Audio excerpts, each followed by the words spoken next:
Je ne veux effrayer personne aujourd'hui parce qu'étant des personnes différentes, nous sommes aussi à différents niveaux de la vie, et Dieu appelle chacun de nous à quelque chose de différent. Le mot hébreu qui signifie jeûner est tzom, et cela signifie s'abstenir. D'une manière générale, cela signifie s'abstenir de manger. Maintenant, lorsque nous lisons sur les différents types de jeûnes dans les Écritures, il existe plusieurs types de jeûnes différents. Bien-aimés, la plupart des jeûnes se font avec de l'eau mais pas la nourriture. Il y a des exceptions à cela. Par exemple, Moïse, lorsqu'il était sur le mont Sinaï, il a jeûné sans eau ni nourriture. Mais la plupart des jeûnes auxquels nous avons affaire, en termes de la relation entre le principe du jeûne et la nourriture, ou notre régime alimentaire, comprend la consommation d'eau, mais l'interdiction de manger de la nourriture. Il existe différentes durées de jeûne. Et Dieu, l'Esprit du Seigneur parlera à chacun de nous différemment, de la façon dont il nous conduit à ce stade de notre vie à appliquer le principe. Mais voici ce que je veux que vous compreniez. Il y a une récompense pour ceux qui jeûnent. En fait, l'une des plus grandes récompenses est que jeûner pour le royaume, c'est-à-dire jeûner parce que nous voulons être plus proches dans notre relation avec le Seigneur. Ce jeûne produit des résultats spirituels qui nous font devenir plus conscients surnaturellement lorsqu'il en vient à la présence du Seigneur dans notre vie. Par exemple, nous lisons dans le livre de Marc chapitre 2 versets 18 à 20 ce qui suit. Voici ce que dit la parole de Dieu. L'herbe sèche et la fleur tombe, mais la parole de notre Dieu subsiste éternellement. Voici ce que dit la parole. Les disciples de Jean et les pharisiens jeûnaient. Ils vinrent dire à Jésus: pourquoi les disciples de Jean et ceux des pharisiens jeûnent-ils tandis que tes disciples ne jeûnent point? Jésus leur répondit: les amis de l'époux peuvent-ils jeûner pendant que l'époux est avec eux? Aussi longtemps qu'ils ont avec eux l'époux, ils ne peuvent jeûner.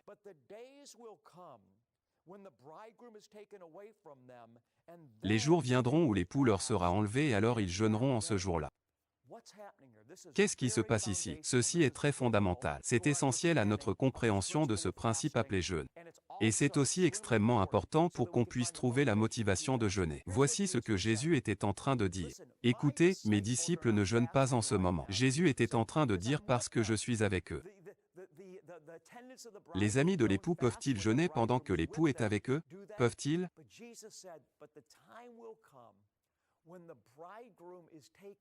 Et Jésus a dit mais le temps viendra où l'époux sera enlevé et alors ils jeûneront. En d'autres termes, Jésus était en train de dire ceci: il n'y a aucune raison pour que mon peuple jeûne quand je me tiens au milieu d'eux. Mais Jésus a dit lorsque je serai enlevé du milieu d'eux alors ils jeûneront. Pourquoi ses disciples devraient-ils jeûner lorsqu'ils devaient être emmenés? Ils devraient jeûner, bien-aimés, parce qu'ils devaient avoir faim de ressentir plus de sa présence afin d'avoir une intimité dans leur vie avec lui. En d'autres termes, quand Jésus était avec eux, ils pouvaient mettre leurs bras autour de lui, le toucher, le sentir, le voir. Il n'y avait aucune raison pour eux de jeûner. Mais une fois qu'il est monté au ciel, et que nous sommes devenus totalement dépendants de l'Esprit, pour expérimenter l'intimité de Dieu, Jésus a dit alors nous jeûnons. Jésus s'attendait à ce que ses disciples jeûnent. Le fait est que lorsque nous jeûnons dans le naturel pour recevoir plus du surnaturel, un plus grand sentiment de proximité avec Dieu se crée. Et rien que cela est une récompense qui devrait être suffisante. Le jeûne fortifie l'esprit de l'homme. Cela nous fortifie et nous permet de marcher selon l'Esprit, afin que nous puissions mieux expérimenter la présence surnaturelle du Roi Jésus dans nos vies, à un niveau supérieur. Il y a un avantage à jeûner. Le Père a promis une récompense pour ceux qui jeûnent. Et la plus grande récompense de toutes est la présence de Jésus lui-même. Je veux que vous entendiez ceci.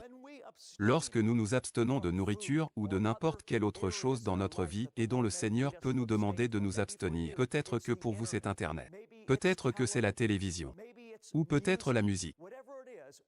Ça peut être n'importe quoi. Lorsque vous vous abstenez de quelque chose dans le naturel dans le but de vous rapprocher de Dieu, il y a une récompense pour vous. Et la plus grande récompense de toutes, c'est la récompense d'une plus grande manifestation de la présence et de l'amour du Seigneur dans votre vie. Je veux que vous entendiez aussi ceci. Lorsque nous fortifions notre homme intérieur en résistant aux pulsions du naturel, autrement dit, lorsque nous disons non au naturel, ça peut être la nourriture, ça peut être Internet, ou même Facebook, ça peut être les sucreries. Si nous nous abstenons de quelque chose dans le monde naturel, uniquement dans le but de dire à Dieu, « Père, je t'aime et je m'abstiens de cette chose. Je jeûne de cette chose parce que je veux me sentir plus proche de toi. » Ce qui se passe par la suite de cela, bien-aimés, c'est que votre homme intérieur s'engage davantage dans le Saint-Esprit, et ainsi vous êtes fortifiés. C'est pourquoi, comme je l'ai souligné la semaine dernière, la parole dit que juste après le baptême de Jésus par Jean-Baptiste dans le Jourdain, alors qu'il sortait du fleuve, il a entendu le Père lui parler en disant, « Celui-ci est mon Fils bien-aimé en qui j'ai mis toute mon affection. » Immédiatement après cet incident, la Bible dit que l'Esprit du Seigneur a conduit Jésus dans le désert, où il a jeûné pendant 40 jours. Je veux que vous y pensiez. Vous devez comprendre que ce n'était pas par hasard. Je veux vraiment que vous compreniez cela. Cela faisait partie du dessein de Dieu, de l'architecture du Père pour la vie de Jésus. Il y avait une raison à cela. Une raison très importante à cela. Pensez-vous que c'était par hasard que l'Esprit avait conduit Jésus dans le désert, pour jeûner pendant 40 jours avant qu'il ne fasse son premier miracle? Non. Le fait qu'il ait été conduit dans le désert par l'Esprit juste après son baptême était parce que c'était dans le désert alors qu'il jeûnait qu'il était préparé pour son ministère. Les Écritures disent qu'il a été conduit par l'Esprit dans le désert où il jeûna pendant 40 jours. Mais après avoir jeûné pendant ces 40 jours, écoutez maintenant. Il est sorti du désert, la Bible dit, vêtu de la puissance du roi à Kodesh. Vêtu de la puissance de l'Esprit après avoir résisté au diable et après avoir résisté au naturel dans le désert. Comme quand le diable a dit change les pierres en pain et Jésus a dit, l'homme ne vivra pas de pain seulement mais de toute parole qui sort de la bouche de Dieu. Il a résisté au diable, au naturel et à la transformation des pierres en pain. L'esprit de Jésus a été tellement bâti dans le Saint-Esprit qu'au moment où il est sorti de cette expérience, il était capable d'opérer dans des signes, des prodiges et des miracles et de proclamer l'évangile de telle sorte que le monde entier l'ait entendu. Je veux que vous m'écoutiez, bien-aimés. Lorsque Jésus est entré dans le monde, il a parcouru cette terre, écoutez maintenant, non pas comme Dieu dans tous ses droits, mais plutôt il a parcouru le monde comme un homme qui dépendait du Saint-Esprit. Permettez-moi de le répéter. Je veux que ce que je dis soit clair pour vous. Jésus est Dieu dans la chair. Mais quand Jésus a marché sur la terre il y a 2000 ans de cela, il s'est vidé de tous ses droits divins. Et ce qu'il a fait sur terre en termes de miracles, il ne l'a pas fait en tant que Dieu, mais il l'a fait, bien-aimé, en tant qu'un homme qui dépend du Saint-Esprit. Ne vous méprenez pas, il était plus qu'un simple homme, mais il opérait dans des miracles en dépendant de l'Esprit. La Bible dit dans le livre de Philippiens,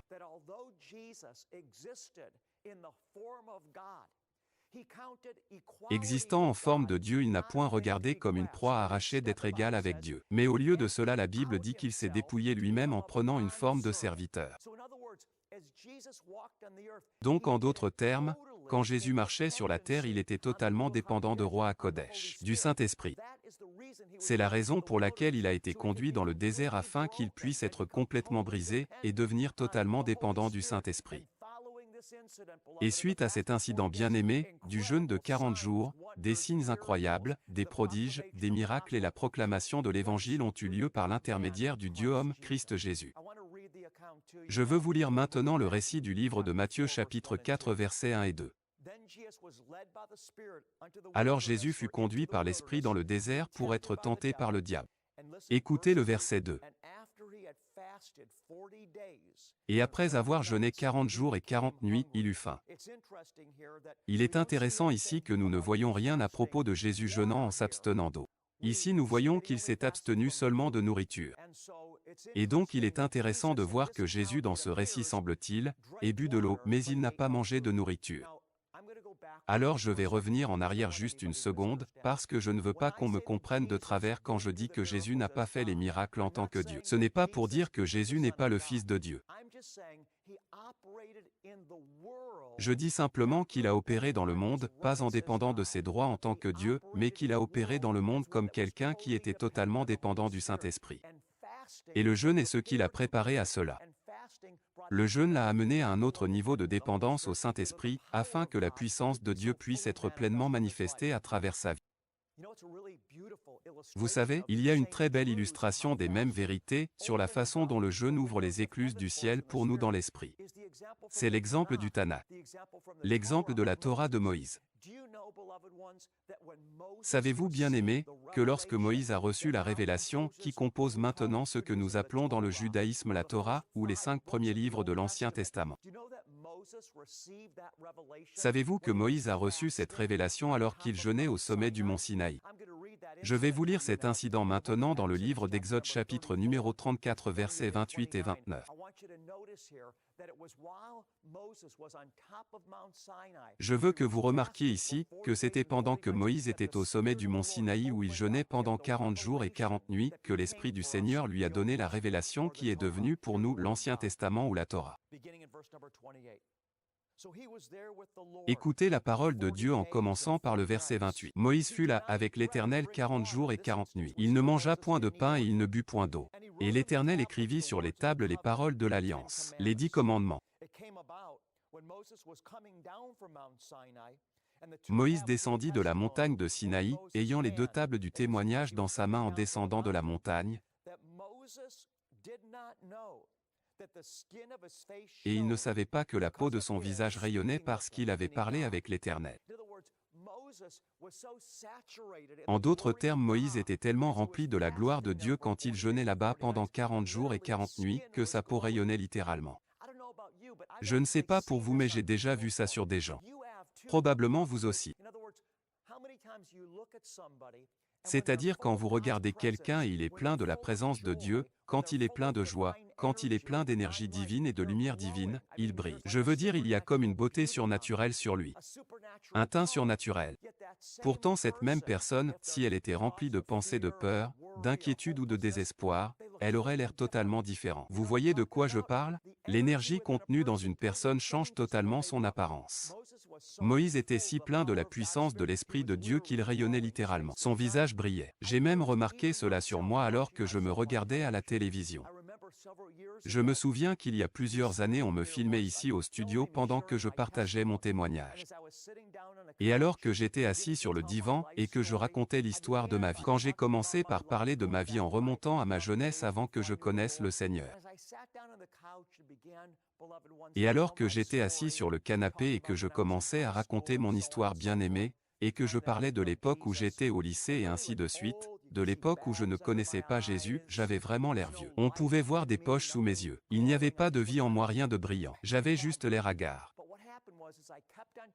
Mais ce qui s'est passé, c'est que j'ai continué à raconter mon témoignage. Finalement, je suis arrivé au point de ma rencontre avec Jésus. Et quand j'ai parlé de la façon dont Jésus est venu à moi de manière surnaturelle dans une vision en 1978, et s'est révélé à moi de manière surnaturelle au milieu de la nuit, j'ai été excité. Tout à coup, mon visage qui semblait il y a quelques instants à peine étiré, fatigué, vieilli et hagard, tout à coup c'était comme si mon visage prenait vie. Tout d'un coup, ma peau paraissait plus jeune. Il y avait une nouvelle couleur dans mes yeux. Il y avait une puissance sur moi et une gloire sur moi. On aurait dit que j'avais 10 ans de moins. Pourquoi?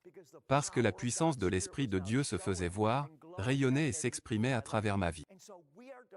Et donc nous dépendons du Saint-Esprit pour la vie. Jésus a dit qu'en lui était la vie, et sa vie est la lumière des hommes. Le jeûne nous aide à recevoir davantage de la vie de Jésus. C'est pourquoi Jésus a dit que lorsque l'époux sera enlevé, à ce moment-là ses disciples jeûneront. Car maintenant nous dépendons de l'Esprit. Lorsque les disciples de Jésus étaient avec lui il y a 2000 ans, ils ne dépendaient en partie que de la proximité physique avec Jésus. Ils pouvaient le toucher. Rappelez-vous de Jean au repas du Seigneur. À la dernière Sainte Seine, la Bible dit qu'il avait appuyé sa tête contre la poitrine de Jésus. Voici à quel point ils étaient proches.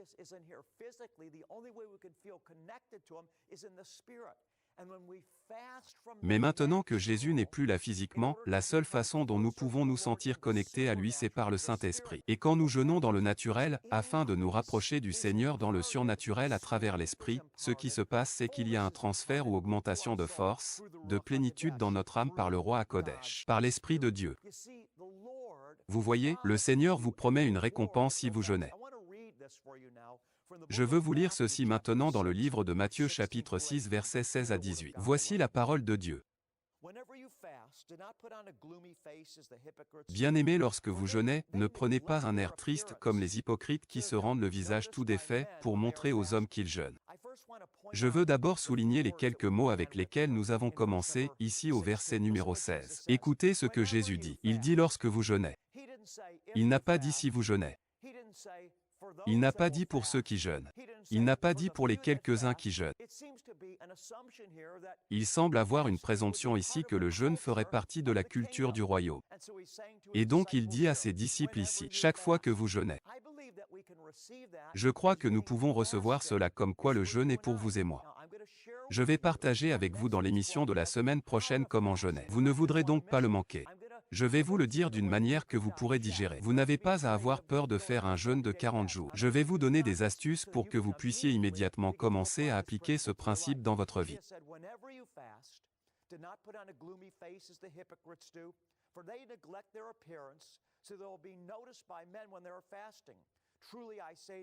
Jésus a dit lorsque vous jeûnez ne prenez pas un air triste, comme les hypocrites qui se rendent le visage tout défait pour montrer aux hommes qu'ils jeûnent. Je vous le dis en vérité, ils reçoivent leur récompense. Mais quand tu jeûnes, parfume ta tête et lave ton visage afin de ne pas montrer aux hommes que tu jeûnes, mais à ton Père qui est là dans le lieu secret. Et ton Père qui voit dans le secret te le rendra.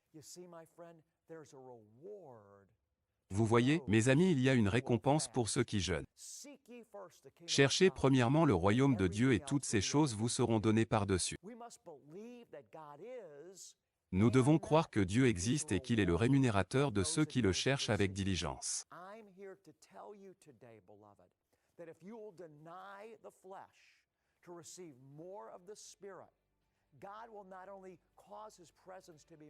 Je suis ici pour vous dire aujourd'hui, bien-aimés, que si vous renoncez à la chair pour recevoir plus de l'esprit, vous serez récompensés par la présence de Jésus lui-même.